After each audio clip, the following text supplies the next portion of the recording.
Сутрин, Господи, за Твоето помазание, Боже.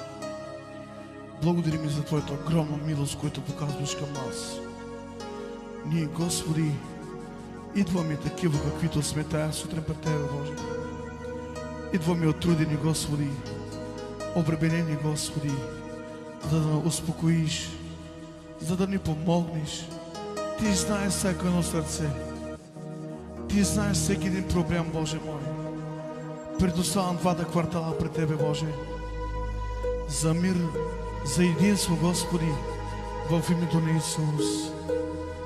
Господи, издигам нашата махла, Господи, да има много вярващи, Боже мой. Избави души на покаяние този час. Този ден възкръсни сърцата на много души, Боже. Господи, благодарим Ти за Твоята жертва. Благодарим за Твоята безкрайна любов, която показа на кръста за нас. Благодарим Ти, Господи, че беше бит заради нас, оплюван, поруган. Господи, на Тебе дойде наказанието, Господи, докарваш нашият мир. И в Твоите рани ние сме царени, Господи. Господи, излей Твоето помазание тази сутрин. Говори чрез Своето Слово. Докосни сърцата ни, Боже.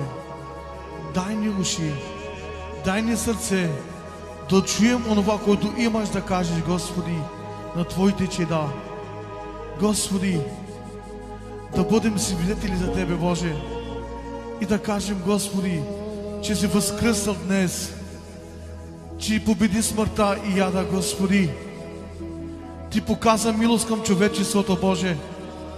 Ти даде Своят единороден Син, за да не погине ни един, който вярва в Тебе, Боже, но да има вечен живот.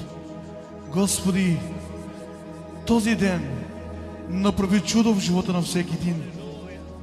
Ако някой е болен, Господи, в Твоето име да излезе изцелен.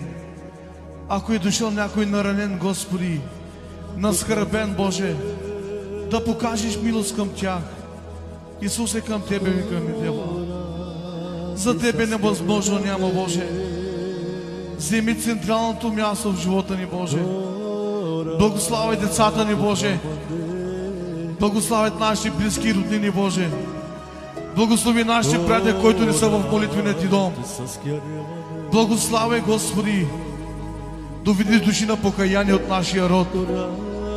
Докосни нашите братя, Господи, да се покаят, Господи. За Тебе невъзможно няма, Боже. Ти проля кръвта си и за тях.